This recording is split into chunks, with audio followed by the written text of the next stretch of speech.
Why King Felipe is harder on Leonor than Sofia. The parade ground is silent except for the measured rhythm of boots against stone. Uniforms pressed. Commands precise. Cameras fixed at a respectful distance. King Felipe VI stands watching. Not as a father observing his daughter. As a sovereign assessing his successor.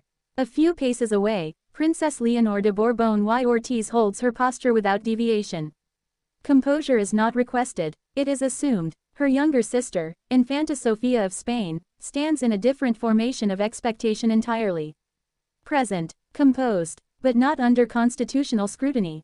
In that contrast lies the quiet truth. In hereditary institutions, equality of affection does not mean equality of expectation. The line of succession determines the weight each child must carry.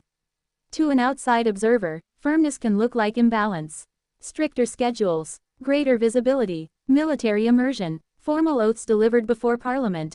It can appear as though one daughter is asked to grow faster than the other. But monarchy does not operate on symmetry. It operates on continuity. 2 minutes into understanding this dynamic, the assumption shifts. The question is not why Felipe is harder on Leonor. The question is whether he has any choice. This is the living thread of continuity. Spain's constitutional framework assigns the monarch specific roles: head of state, supreme commander of the armed forces, guarantor of institutional stability. The heir must be prepared to assume each of these functions without hesitation. Preparation cannot be divided equally when responsibility will not be. From early adolescence, Leonor's calendar narrowed toward statecraft. Formal speeches, national celebrations, military training across service branches, structured exposure to constitutional ritual. Sofia's path, while dignified, remains unbound by inevitability. She is raised within the institution, but not defined by it. The distinction is structural, not emotional. Spoken again, it carries less rivalry and more architecture. The Spanish crown has learned that credibility depends on visible readiness. After decades of public scrutiny and institutional recalibration, the monarchy cannot afford uncertainty in succession. The heir must appear disciplined, informed, resilient. Continuity is not abstract here, it is embodied in visible presence. Around the 8-minute mark of this evolving awareness, a deeper tension becomes visible. How does a father calibrate expectation without sacrificing intimacy? How does a king ensure institutional survival without appearing severe? The monarchy offers no commentary on such balances. It cannot. Unity must be projected. Internal calibration remains internal, yet observers notice the asymmetry. Leonor's oath to the Constitution at 18 was not merely ceremonial. It was constitutional activation. From that moment, her role ceased to be preparatory in theory. It became operational in symbolism. Sofia, by contrast, carries freedom within proximity. She supports, she represents, but she is not the axis upon which continuity turns. National identity is woven into these rituals. At the midpoint of this reality, institutional stakes sharpen. Spain's political climate remains complex.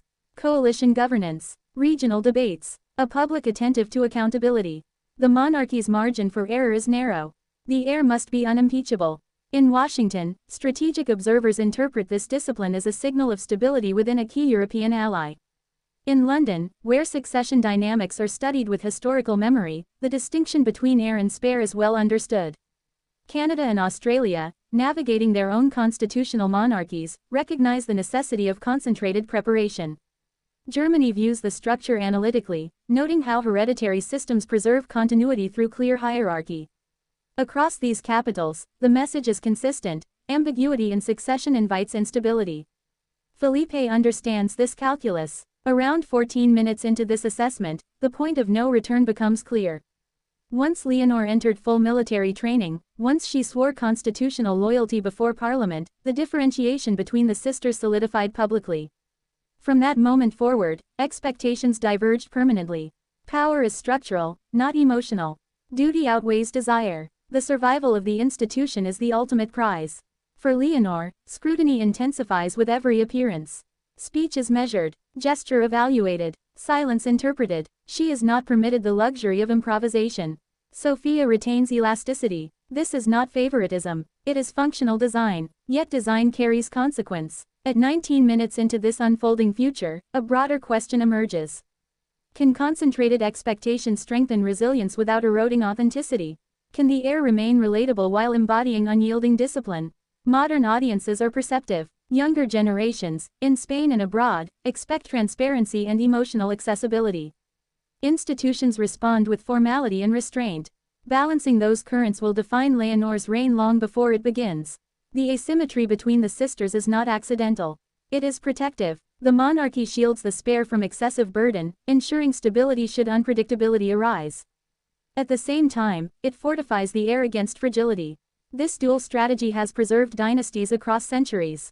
In the United States, leadership pipelines are diversified through electoral rotation. In constitutional monarchies like the United Kingdom, Canada, and Australia, hereditary clarity replaces electoral uncertainty with fixed succession. Germany's republican structure eliminates hereditary transfer entirely. Spain stands at the intersection, democratic in governance, hereditary in symbolism. That symbolism rests on one daughter more heavily than the other. And so the firmness continues. Felipe's posture on the parade ground is not that of a stern parent. It is that of a steward. He knows the institution he inherited required renewal. He knows the institution his daughter will inherit must be beyond reproach. He calibrates accordingly. By the final invocation, the phrase feels less comparative and more inevitable. Leonor carries the crown before she wears it. Sofia carries loyalty without the crown's gravity. Both are essential to continuity. But only one is indispensable to succession. The story does not end with differentiation. It advances toward a future in which concentrated expectation may either fortify legitimacy or intensify scrutiny. History has not yet decided which. Spain watches with quiet calculation. Allies observe with measured interest.